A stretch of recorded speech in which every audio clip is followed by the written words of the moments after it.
ஸ்ரீ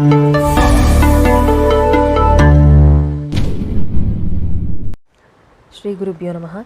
ஸ்ரீ முத்துக்காளி ஜோதிடம் வாயிலாக மீண்டும் உங்கள் அனைவரையும் சந்திப்பதில் மிகவும் மகிழ்ச்சி. இது ஜூலை மாதம் 22ஆம் தேதி திங்கட்கிழமை முதல் 31ஆம் தேதி புதன்கிழமை வரையான நாட்களுக்கு உண்டான கிட்டத்தட்ட 10 நாட்கள் அதற்கு உண்டான ராசி பலன்.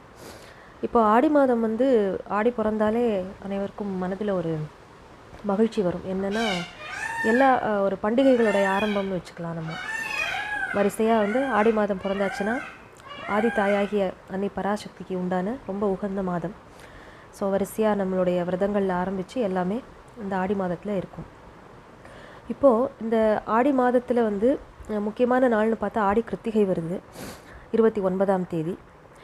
அதற்கப்புறமா ஆகஸ்ட் பிறந்து வர அடுத்த பண்டிகைகளை பின்னாடி பார்க்கலாம். நம்ம முக்கியமான பண்டிகை வரப்போகிறது ஆடி கிருத்திகை அன்றைக்கி முருகனுக்கு உண்டான விசேஷமான நாள் அது. மற்றபடி இந்த ஆடி மாதத்தில் நம்ம நமக்கு உண்டான முக்கியமான விஷயங்கள் எதையும் எடுத்து பண்ணிக்க மாட்டோம். எல்லாம் தெய்வ காரியங்கள் மட்டுமே நம்ம பண்ணுறது வழக்கம். அதே போல் இந்த ஆடி மாதத்திற்கே உரித்தானது என்னென்னா ஆடிக்கூழ் அப்படின்னு சொல்லி எல்லா கோவில்கள்லேயும் கொடுப்பாங்க. நிறைய பேர் அதோடைய மகத்துவமே நமக்கு புரியாமல் இருக்குது. அது ஒரு மூலிகை கஞ்சி மாதிரி தான். அதில் சேர்க்கிற பொருட்கள் எல்லாமே இப்போ என்ன சீதோஷ்ண நிலை எப்படி இருக்கோ அதற்கேற்ற மாதிரி நம்மளுடைய உடம்பை பாதுகாத்துக்கிறதுக்காக தான் நம்மளுடைய முன்னோர்கள் அந்த மாதிரி ஆடி மாதத்தில் கூழ்னு சொல்லிட்டு ஒரு வழக்கத்தை ஏற்படுத்தினாங்க. அந்த ஆடி கூழ் எல்லாம் சாப்பிடும்போது அதோடைய வேப்பிலை எல்லாம் சேரும்போது என்னாகும்னா திடீர்னு ஒரு வெயில் காலம் முடிஞ்சு ஒரு மழையெல்லாம் ஆரம்பிக்கிறது இப்போ நம்ம ஊரில். ஸோ இந்த மழைக்கு ஏற்றப்போ வரப்போகிற அந்த புதிதான அந்த வியாதிகள் என்ன, காற்றில் பரவக்கூடிய கிருமிகள் மூலமாகவும் அந்த தொற்று நோய்கள் இதில் இருந்து நம்ம உடம்புக்கு ஒரு இம்யூனிட்டியை கொடுக்கறதுக்கு, எதிர்ப்பாற்றலை கொடுக்கக்கூடிய வகையிலான உணவு முறைகளை தான் நம்மளுடைய முன்னோர்கள் சொல்லி வச்சாங்க. அதே போல் இந்த மாதத்தில் அசைவ உணவுகளையும் தவிர்ப்பது ரொம்ப நல்லது. ஸோ இந்த ஆடி மாதத்துக்கு உண்டான சிறப்புகளை அதோடைய மகத்துவத்தை நம்மளும் புரிஞ்சுண்டு நம்மளுடைய குழந்தைகளுக்கும் சொல்லி கொடுத்து அவங்களையும் இந்த வழியில் கொண்டு வரதுங்கிறது நம்மளுடைய பெரியவர்களாகிய நம்மளுடைய கடமை. சரி, இப்போது நீ ஒரு ராசிக்கும் இந்த 10 நாட்களுக்கு என்ன பலன் இருக்குதுன்னு பார்ப்போம். இப்போ இருக்கிற கிரக நிலைன்னு பார்த்தோன்னா இந்த ஆடி மாதத்தில் இந்த 10 நாட்களில் பெரிதாக எந்த ஒரு கிரக பயிற்சியும் இல்லை. அதாவது புத பகவான் மட்டும் இப்போ பெயர்ந்து சிம்மராசிக்குள்ளே வந்திருக்கார். அடுத்தது நம்ம முக்கூட்டு கிரகங்கள்னு சொல்லும்போது எப்பயுமே சூரியன், சுக்கிரன், புதன் இவங்க 3 பேரும் கிட்டத்தட்ட நெருங்கியே தான் ட்ராவல் பண்ணிகிட்டே வருவாங்க. ஒருத்தர் விட்டு ரொம்ப டிகிரி விலகி போக மாட்டாங்க. ஸோ இந்த முக்கூட்டு கிரகங்கள்னு சொல்லுவோம் இந்த 3த்தையுமே. அப்போது சூரியனுக்கு முன்பின் அந்த 1-2 கட்டங்களில் தான் அவங்க எப்பயுமே ட்ராவல் பண்ணிட்டு வருவாங்க. புதன் ஆல்மோஸ்ட் முன்ன பின்ன அந்த கட்டத்தில் இருக்கும். சுக்கிரன் எப்பயாவது ஒரு சந்தர்ப்பங்களில் அந்த 2 கட்டம் தாண்டி போகிறது வழக்கம். அந்த 2வது கட்டத்தில் இருக்கும். இப்போ இந்த கிரக கோல்சார நிலைமை அப்படின்னு சொல்கிறது இப்போ எப்படி இருக்குது அப்படின்னு பார்த்தா ரிஷப ராசியில் செவ்வாய் பகவானும் குரு பகவானும் இருக்காங்க. கடக ராசியில் சூரியன், சுக்கிரன், சிம்ம ராசிக்குள்ளே புதன் பிரவேசம் பண்ணியாச்சு. கன்னியா ராசியில் கேது, அதே போல் கும்பராசியில் சனி பகவான் வக்ரமாக இருக்கார். மீன ராசியில் ராகு பகவான் இருக்கார். இந்த வார ஆரம்பத்தில் மகர ராசிக்குள்ளே இருக்கிற சந்திரன் நகர்ந்து அவர் ஒவ்வொரு 2.25 நாளுக்கும் அவர் ட்ராவல் பண்ணிட்டு போவார். கடைசியாக இந்த ஜூலை மாதம் 31ஆம் தேதி அன்னைக்கு இரவு சந்திரன் பெயர்ச்சியாகி மிதுன ராசிக்குள்ளே போயிடுறார். ஸோ இந்த நம்ம சொல்ல போகிற இந்த 10 நாட்களுக்கு உண்டான கிரக நகர்வுங்கிறது இப்படி தான் இருக்குது. ஸோ இனி ஒரு ராசிக்கும் இந்த கோல்சார கிரகங்கள் என்னென்ன பலன் தரப்போகிறதுங்கிறத பார்க்கலாம். பொதுவாகவே நான் சொல்லிட்டு வர மாதிரி ராசிக்கு இந்த பலன்களை எடுக்கிறத விட உங்களுடைய லக்னத்தோடு இதை பொருத்தி பார்க்கும்போது இன்னும் ரொம்ப பர்ஃபெக்டாக இருக்கும். ஏன்னா நம்ம சந்திரன் நம்ம மனதை இயக்குறவர் அப்படின்னா நம்மளுடைய மற்ற இயக்கங்கள், நம்மளுடைய அன்றாட வாழ்க்கையில் நடக்கிற நிகழ்ச்சிகள் எல்லாமே உங்களுடைய லக்னபாவத்தை எடுத்துக்கணும். நம்ம அதோட அந்த கோல்சார கிரகங்களை பொருத்தி பார்க்கணும். அதே போல் நீங்கள் என்ன அனலைஸ் பண்ணாலுமே உங்களுடைய தசா புக்திங்கிறது தான் இந்த பலன்களை எல்லாமே உங்களுக்கு எடுத்து கொடுக்க போகிறது. யார் கையில் அந்த இது இருக்குன்னா உங்களுடைய தசாநாதன், புக்திநாதன், அந்த அந்தரம் யாருக்குரியதோ அந்த அந்தரநாதன். ஸோ அவங்க எது வழியாக அந்த பலனை கொடுப்பாங்க அப்படின்னா அவர்கள் நின்ற நட்சத்திரங்கள் வழியாக இந்த பலனை கொடுப்பாங்க. இப்போ ஒரு ஜாதகத்தில் ஒருத்தருக்கு குருதசை நடக்கிறதுனா அந்த குரு பகவான் எந்த நட்சத்திரத்திலேருந்து இயங்கி கொண்டிருக்கிறாருன்னு பார்க்கணும். இப்போ அது மூலமாக தான் அவர் அந்த பலன்களை கொடுப்பார். அப்புறம் அவருடைய பார்வை எங்கெல்லாம் படுறதோ அந்த பாவகத்தையும் அவர் இயக்குவார். ஸோ நம்ம பொதுவாக ராசி பலன் எல்லாருமே நிறைய பேர் சொல்லின்னு வராங்க. எண்ணற்ற ஜோதிடர்கள் இருக்காங்க. ஒருத்தர் சொல்கிறது எனக்கு பலிக்கிறது, ஒருத்தர் சொல்கிறது பலிக்கலை அப்படின்னா அது கணக்கு கிடையாது. ஜோதிஷம் என்றைக்குமே பொய்யாகாது. நம்மளுடைய தசாபுக்திகள் பொறுத்து நம்ம ஒருத்தரோட அதை கேட்டுட்டே வந்துட்டு இவங்க சொல்கிறது பலிக்கவே இல்லைன்னு நம்ம சொல்ல முடியாது. பொதுவாக நம்மளுடைய தசாபுக்திகள் எப்படி இருக்கோ அதுக்கு தகுந்த மாதிரி நம்மளுடைய ஜாதகத்தில் வந்து ஏன் அது பலன் கொடுக்கல அப்படிங்கிறத நீங்கள் உங்கள் தனிப்பட்ட ஜாதகத்தை ஒரு ஜோதிடர்கிட்ட கொடுத்துறீங்க. அதை பற்றி நீங்கள் கலந்து ஆலோசனை பண்ணும்போது உங்களுக்கு ஒரு கிளியரான ஒரு பிக்சர் கிடைக்கும். இப்போ வந்து நம்மளும் வந்து பிரஷ்னம் மூலமாக சோழி பிரஷ்னம், தாம்பூல பிரஷ்னம், ஏன்னா ஜாதகமே இல்லாதவங்க இப்போ சில நிறைய வீடுகளில் வந்து முன்னெல்லாம் ஒரு 10 குழந்தைகள் 12 குழந்தையெல்லாம் பிறந்திருக்குன்னா அவங்க வீட்டில் ஜாதகம் பிறந்த நேரம் அதெல்லாம் சரியாக குறிச்சிருக்க மாட்டாங்க. இப்போ வேணால் எல்லாருக்குமே அந்த ஒரு அவேர்னஸ் வந்து நம்ம இந்த டைமு செகண்ட்ஸ் முதற்கொண்டு குறித்து இருக்கிறவங்கெல்லாம் இருக்காங்க. ஸோ அந்த மாதிரி துல்லியமாக நம்மக்கிட்ட வந்து அந்த ஜாதகம் இல்லை அப்படின்னா கூட அப்போ நான் என்னோடய பலனை எப்படி தெரிஞ்சுக்கிறதுனா பிரஷ்னம்ங்கிறது அதுக்கு ஒரு அருமையான ஒரு தீர்வாக இருக்கும். எப்பயுமே இந்த சோழி பிரஷ்னம்ங்கிறது என்ன அப்படின்னா இது ஒரு தெய்வீக கலை. ஒரு சோழி பலகையில் வந்து உங்களோட 108 சோழிகளை போட்டு அது வந்து அப்போது நீங்கள் உங்கள் மனசில் தோன்ற கேள்விக்கு தட்சணம் என்ன பதிலோ அது அந்த கோல்சார கிரகங்களையும் வைத்து அன்றைக்கி இருக்கக்கூடிய பஞ்சாங்க விவரங்களை வைத்து அதை நம்ம பொருத்தி பார்த்து உங்களுக்கு கேள்வி தோன்ற நேரத்தில் அதோடைய பொசிஷன் என்னவோ அதை வச்சு இதுவும் எல்லாம் கேல்குலேஷன் தான். ஜோதிஷம்ங்கிறது கணிதம் இல்லாமல் ஜோதிஷம் இல்லை. அதை வச்சு தான் நம்ம வந்து இந்த மாதிரி பலன் எடுக்கிறோம். இதே மாதிரி தாம்பூலம் வெற்றிலையை வைத்தும் பலன் சொல்கிற வழக்கமும் இருக்குது. இதெல்லாம் வழி வழியாக வந்த இதுதான். ஸோ 12 சோழிகளை போட்டு பலன் சொல்கிற வழக்கமும் இருக்குது. 108 சோழிகளை அடைவு பண்ணி பலன் சொல்கிற வழக்கமும் இருக்குது.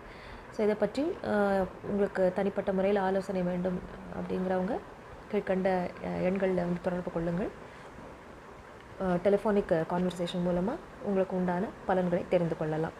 இனி ஒரு ராசிக்கும் இப்போது சொன்ன இந்த குறிப்பிட்ட நாட்களில் என்ன பலன், இந்த கோல்சார கிரகங்கள் என்ன பலன்களை தரப்போகிறது அப்படிங்கிறத நம்ம பார்க்கலாம்.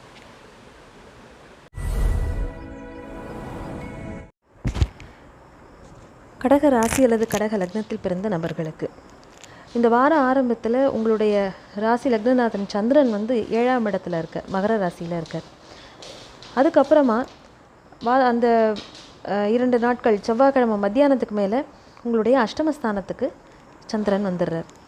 லக்னாதிபதி போய் 8ல் உட்கார்றதும் அதுவும் அங்கே வந்து சனி பகவான் வக்ரமாக இருக்கிறார். ஏற்கனவே அஷ்டமத்து சனி காலத்தில் வந்து ரொம்ப ஒரு கொடுமையான பலன்களை அனுபவிச்சுட்டு இருக்கிறது கடகராசி.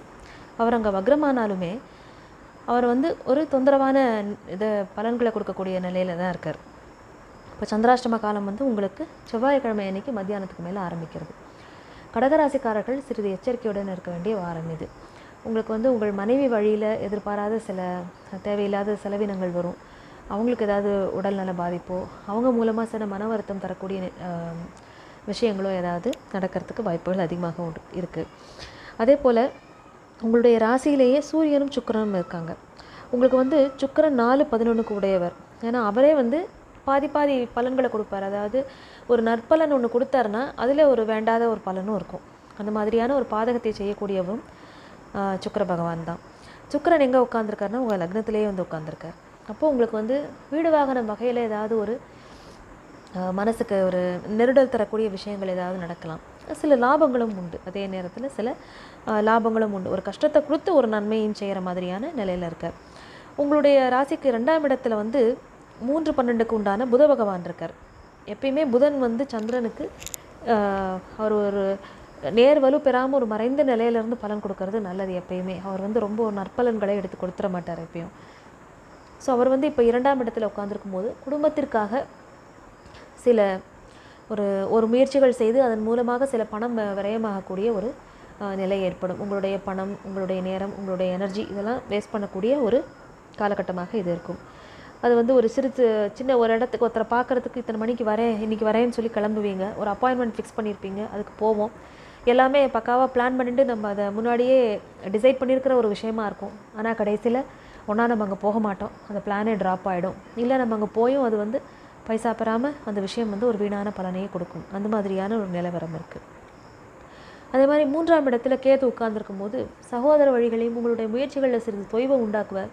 அதே போல் சகோதர வழியிலையும் சில மனத்தாங்கல்களோ அவர்களுக்கு சில குறைபாடுகளோ மனக்குறைகளோ ஏற்படக்கூடிய காலமாக இருக்கும். ஆனால் குரு பார்வை இருக்கும்போது அது ஓரளவு நிவர்த்தியும் ஆகும். குரு பகவான் வந்து 11ஆம் இடத்துல இருந்து உங்களுடைய ராசிக்கு 3ஆம் இடத்தையும், தைரிய வீரிய விஜயஸ்தானம் அப்படின்னு சொல்கிற இளைய சகோதரம், இது பிரயாணங்கள், சின்ன சின்ன பிரயாணங்கள் இதெல்லாம் குறிக்கக்கூடிய 3ஆம் இடத்தையும், 5ஆம் இடம் புத்திரஸ்தானத்தையும், உங்களுடைய 7ஆம் இடம் களத்திரஸ்தானத்தையும் குரு பகவான் பார்க்குறார். இப்போ குரு பகவான் யார் உங்களுக்குன்னா, அவருமே 6, 9க்கு தான் அதிபதி. 2 கேந்திரங்களை அவரை வச்சுட்டு இருந்தாலும் ஒரு நன்மையும் பண்ணுவார், ஒரு செக்கும் வைப்பார் உங்களுக்கு. அப்போது அவரை வந்து அவருடைய சுப பார்வைகள் இங்கே படுறதுனால ஓரளவு அந்த பிரச்சனைகளை சமாளித்து நீங்க முடியும். அதாவது பார்ட்னர்ஷிப் வகையிலையோ, உங்களுடைய பிஸ்னஸில் சந்திக்கக்கூடிய நபர்கள் வகையிலாவோ உங்களுக்கு சின்ன சின்ன தொந்தரவுகள் இருந்தால் கூட அது எல்லாமே ஓரளவு நீங்கள் நிவர்த்தி பண்ணி வெளியில் வந்துடலாம். ஸோ கடகராசியை பொறுத்த வரைக்கும் ஆஹா ஓஹோன்னு சொல்ல முடியாட்டியும் ஓரளவு ஒரு கலந்த பலன்களை கொடுக்கக்கூடிய வாரம் தான் இது. எப்பயுமே வந்து எந்த ஒரு பாவகம் வந்து வலுப்பெற்றாலும், பொதுவாக இது எல்லா லக்னம் ராசிக்காரர்களுக்கும், எந்த ஒரு பாவகம் வலுப்பெற்றால் அதோடைய சுப பலன்களையும் அது ஜாஸ்தி பண்ணும். அதற்கு உண்டான அதர் சைடு என்ன, எவ்ரி காயின் ஹஸ் 2 சைட்ஸ் இல்லையா, அதோடைய அதர் சைடு என்னவோ அதற்கு உண்டான அந்த நெகட்டிவான பலன்களையும் அது கொஞ்சம் கொடுத்துட்டு தான் போகும்.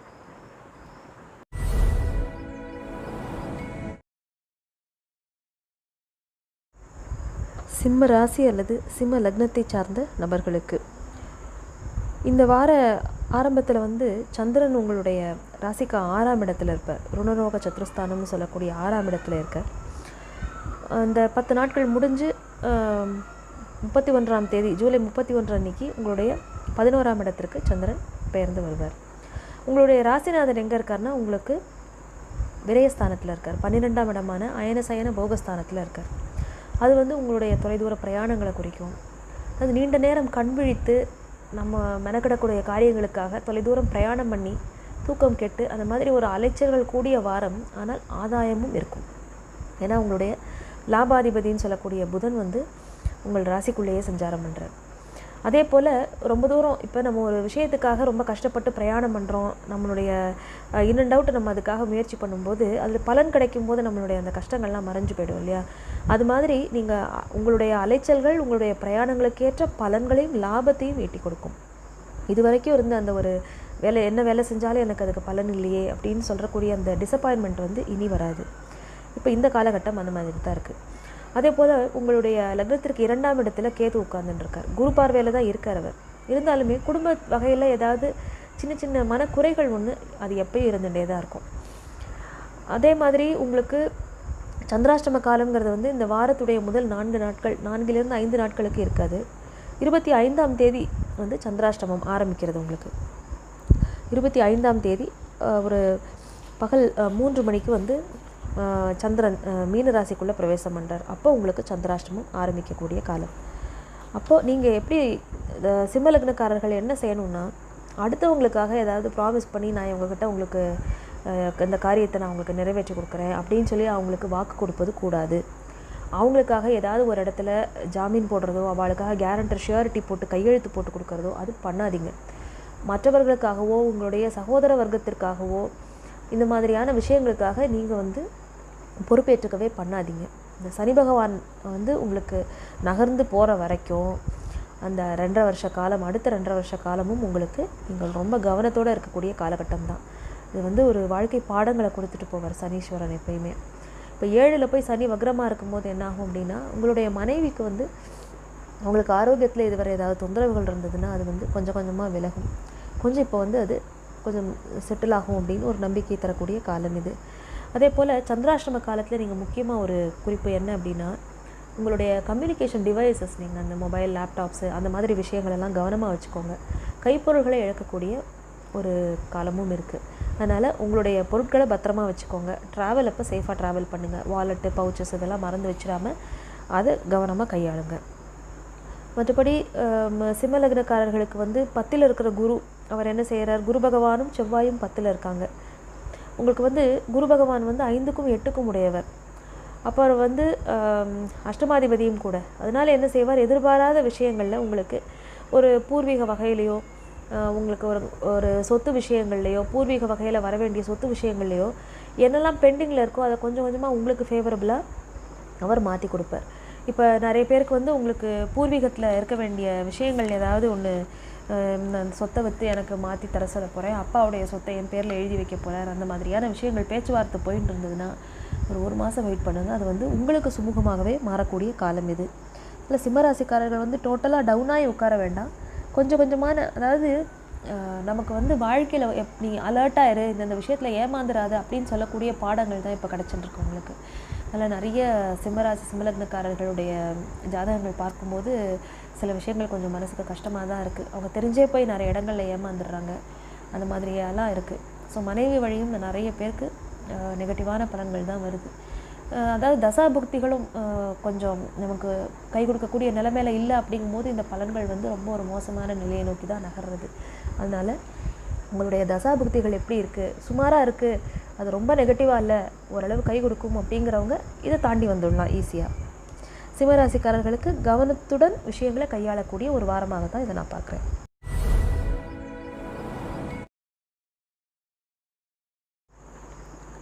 கன்னி ராசி அல்லது கன்னி லக்னத்தில் பிறந்தவர்களுக்கு இப்போ உங்களுடைய ராசிநாதனான புதன் வந்து உங்களுடைய ராசிக்கு விரயஸ்தானத்தில் 12ஆம் இடத்துல சிம்மத்தில் அமர்ந்திருக்கார். புதன் வந்து உங்களுக்கு கர்மகாரகனும் அவர் தான், ஜீவனகாரகன் சொல்லக்கூடிய 10ஆம் இடத்திற்கு உரியவரும் அவர் தான். அதே போல் வார ஆரம்பத்தில் வந்து சந்திரன் ராசிக்கு 5ஆம் இடத்துலேருந்து ஒரு 5 நாட்களுக்கு பிறகு 27ஆம் தேதி மாலை 5 மணி போல் சந்திரன் வந்து 8ஆம் இடத்திற்கு வருவார். அப்போ தான் உங்களுக்கு சந்திராஷ்டம காலம். இது 29ஆம் தேதி இரவு 8:30 வரைக்கும் சந்திராஷ்டம காலம் உங்களுக்கு. அதே போல் இப்போ கிரக நிலையில் பார்க்கும்போது சூரியனும் சுக்கிரனும் 11ஆம் இடத்துல இருக்காங்க, சந்திரன் 5ல் இருக்கார், சனி பகவான் வக்ரமாக 6ஆம் இடத்தில், ராகு பகவான் 7ஆம் இடத்துல இருக்கார், செவ்வாயும் குரு பகவானும் 9ஆம் இடத்துல இருக்காங்க. உங்களுடைய ஜாதகத்தில் மெயினாக நீங்கள் கவனிச்சிக்க வேண்டியது அஷ்டமாதிபதி செவ்வாய். அவர் போய் 9ல் உட்கார்ந்துருக்கார். யாரோட இருக்கார்? குரு பகவானோட. குரு வந்து உங்களுக்கு பாதகாதிபதி, 4-7க்கு உண்டானவர். இப்போ என்ன ஆகுன்னா பூர்வீக சம்பந்தமான, அதாவது உங்களுடைய தகப்பனார் வழியில் இருக்கக்கூடிய விஷயங்கள்லையோ இல்லைன்னா அப்பாவுடைய ஹெல்த்து, அப்பா வழியில் வர வேண்டிய சொத்துக்கள், மனைவி வழியில் வர வேண்டிய விஷயங்கள், மனைவிக்கு உண்டான விஷயங்கள், இந்த மாதிரி சில விஷயங்களில் உங்களுக்கு வந்து ஒரு கெடுபலன்களை கொடுக்கும். மெயினாக வந்து தகப்பனாருடைய ஆரோக்கியம், மனைவியுடைய ஆரோக்கியம், இதில் ரொம்ப கவனமாக இருக்கணும். குருவுடைய பார்வை வந்து உங்களுடைய லக்னத்திற்கே விழருது. அதே மாதிரி 3ஆம் இடம் 5ஆம் இடத்துலையும் குருவுடைய பார்வை பதிகிறது. அப்போ உங்களுடைய முயற்சிகள், அதாவது இத்தனை நாள் வரைக்கும் உங்களுடைய முயற்சிகளில் ரொம்ப ஒரு தொய்வு இருக்கும், அதுக்கு ஒரு பலனே இல்லை. கன்னியா ராசிக்காரர்கள் வந்து ரொம்ப மனசு சோர்ந்து போய் தான் இருந்தீங்க அஷ்டம குரு இருக்கிற கட்டத்துலலாம். அதாவது அஷ்டமத்தில் குரு இருக்கிறது ஒரு விதத்தில் வந்து உங்களுக்கு அதாவது உங்களுக்கு பாதகாதிபதி போய் 8ல் இருக்கார் பரவாயில்லன்னாலும் குரு பகவான் போய் மறையக்கூடாது யாருக்குமே. எந்த ஒரு ஜாதகத்துலேயுமே குரு நல்ல வலுவோடு இருந்துட்டாருன்னா நம்ம நாடியில் வந்து குருவை தான் ஜாதகர்னு எடுத்துப்போம். இப்போ குரு நல்ல நிலைமையில் இருந்துட்டாரே வாழ்க்கையில் நமக்கு கிடைக்கக்கூடிய பாகியங்கள் எல்லாமே நல்ல விதமாக கிடைக்கும். குரு பகவான் வந்து புத்திரக்காரகர் அவர் தான், பெரும் தனத்திற்கு உண்டானவர் அவர் தான், உங்களுடைய நல்ல எண்ணங்களுக்கு உண்டானவர் அவர், கடவுளுடைய அனுகிரகத்தை உங்களுக்கு தேடி கொடுக்கக்கூடியவர் அவர் தான். அப்போது தெய்வ அனுகூலம் வந்து குருவை வச்சு தான் நம்ம பார்ப்போம். அப்போ அதெல்லாம் குரு பகவான் நல்ல நிலைமையில் இருந்தாலே ஒரு ஜாதகர் நல்லா இருப்பார். அதாவது குரு பகவான் வந்து மறையவோ நீச்சம் பெற்றோ அந்த மாதிரி எந்த ஒரு ஜாதகத்துலேயும் இருந்துடக்கூடாது. அதே மாதிரி நம்மளுடைய மனோகாரகனான சந்திரனும் போய் மறையக்கூடாது, 6-8ல் மறையக்கூடாது எந்த ஜாதகத்துலேயுமே. இப்போ குருவுடைய பார்வை பலம் உங்களுக்கு இருக்கிறதுனால ஒரு உற்சாகமான மனநிலையில் தான் நீங்கள் இப்போ சமீப காலமாக இருந்துட்டுருக்கீங்க. அந்த ஒரு டல்னஸ் போய் எனக்கு மட்டும் ஏன் எதுவுமே நடக்கலை, இன்னமும் சில கன்னியா ராசிக்காரர்கள் அப்படி தான் சொல்லிட்டு இருக்காங்க, எனக்கு எந்த பலனுமே வரலையே, நிறைய பேருக்கு நல்லா இருக்கே. அப்போ உங்களுடைய தசாபுக்தி எந்த நிலவரத்தில் இருக்குதுன்னு நீங்கள் கொஞ்சம் பார்த்துக்கணும். இப்போது இந்த நிலைமையில் வந்து கேது வந்து லக்னத்தில் இருக்கும்போது என்ன ஆகும்னா அது கொஞ்சம் மனதில் ஒரு குழப்பமான சிந்தனை ஓடின்னு இருக்கும். எல்லாமே நல்லா இருக்கும், ஆனால் என்னமோ நல்லா இல்லை, ஏதோ சரியில்லை அப்படிங்கிற மாதிரியான ஒரு ஃபீலிங்கை நம்ம மனசில் கொடுத்துட்டே இருக்கும். அதே போல் சந்திரன் வந்து 5ஆம் இடத்துலேருந்து 6-7ஆம் இடங்களுக்கு போகும்போது 7ல் ராகு இருக்கார். அப்போ என்ன ஆகும்னா ஒரு மனசு ஒரு தெளிவில்லாத ஒரு குழப்பமான மனநிலையிலேயே இருக்கும். அப்போ நீங்கள் வந்து ஒரு ஆப்போனண்ட் யார்கிட்டக்கையாவது நீங்கள் வந்து ஒரு பிஸ்னஸ் சம்மந்தமான விஷயமோ ஏதோ ஒரு முக்கியமான விஷயத்தை பற்றி நீங்கள் ஏதாவது ஒரு கையெழுத்து போடுறது முடிவெடுக்கணும் அப்படின்னா அந்த சந்திரன் போய் ராகுவோடு சேர்ந்து இருக்கிற அந்த நாட்களில், அந்த 2.25 நாட்களில் கொஞ்சம் எந்த முடிவையும் எடுக்காமல் இருக்கிறது நல்லது. யூஸ்வலாக நம்ம சந்திராஷ்டம தினங்களை தான் அப்படி சொல்லுவோம், ஆனால் இந்த 2 நாட்களுமே உங்களுக்கு ஒரு தெளிவில்லாத மனநிலையை தான் அது கொடுக்கும். அதனால் அந்த காலத்தை கொஞ்சம் அவாய்ட் பண்ணிக்கோங்க. அப்புறம் ஃபுல்லாக ட்ராவலில் தான் இருப்பீங்க. அதாவது உங்களுக்கு லக்னம் 5-9ஆம் இடங்கள் வலுப்பெறுறது. 9ஆம் இடம்ங்கிறது வந்து ஒரு பிரயாணத்தை குறிக்கக்கூடிய தொலைதூர பிரயாணத்தை குறிக்கும், நீண்ட பிரயாணத்தை குறிக்கும், உயர் கல்வியை குறிக்கும், தகப்பனாரை குறிக்கும். அப்போ நீங்கள் வந்து உங்களுடைய வேலை விஷயமாகவோ இதுக்காக நீங்கள் வந்து பிரயாணங்களை நிறைய மேற்கொள்ள வேண்டியதாக இருக்கும். இப்போ வீட்டை விட்டு வெளியில் தான் சுற்றின்னு இருப்பீங்க. ஏன்னா உங்களுடைய லக்னாதிபதியே போய் 12ல் தான் இருக்கார். அப்போது நிறைய விரயங்களும் இருக்கும். அது வந்து உங்களுக்காக நீங்கள் நிறைய விரயங்கள் பண்ணிக்கிற மாதிரி இருக்கும். சுப விரயங்களாக தான் இருக்கும் எல்லாமே. அதனால் கன்னியா ராசிக்காரர்களுக்கு வந்து கொஞ்சம் கொஞ்சமாக இருந்த ஒரு டல்லான நிலை வந்து இப்போ மாறின்னு தான் இருக்குது. இருந்தாலும் இந்த சந்திராஷ்டம தினங்கள்லையும் இந்த குறிப்பிட்ட நான் சொன்னேன் இல்லையா அந்த நாட்கள்லையும் கொஞ்சம் கவனமாக இருக்க வேண்டியது அவசியம். நீங்கள் இப்போ செய்ய வேண்டியது எல்லாமே உங்களுக்கு கண்ணு முன்னாடி வர வாய்ப்புகள் எதையுமே தவற விடாமல் பிடிச்சிக்கோங்க. இதை நீங்கள் நல்லா பிடிச்சிண்டு ஒன்றொன்னா நீங்கள் அடுத்தடுத்த முயற்சிகள் நீங்கள் பண்ணினீங்கன்னா நீங்கள் எதை தொட்டாலும் அது பொண்ணாகக்கூடிய காலம் இது. குரு பெயர்ச்சி பலன்களில் நம்ம அதை தான் பார்த்துருப்போம். கன்னியா ராசிக்காரர்களுக்கு வந்து திருமண முயற்சிகள்லாம் சில பேருக்கு தொய்வு இருக்குது, அதெல்லாம் இல்லைன்னு சொல்லலை. ஆனால் பார்த்துட்டே இருக்கேன் இன்னும் அமைய மாட்டேங்கிறது அப்படின்னு நிறைய பேர் சொல்கிறாங்க. அதெல்லாம் இருக்குது. ஆனால் உங்களுக்கு முன்னாடி கண்ணு முன்னாடி இருக்கிற ஆப்பர்ச்சுனிட்டியை நீங்கள் விட்டுறாதீங்க. ஏன்னா இதற்காக தான் நீங்கள் இத்தனை நாள் வந்து காத்துட்டு இருந்தீங்க. அதனால் அதை வந்து நீங்கள் அந்த சான்சஸை வைஸாக யூஸ் பண்ணிக்கோங்க.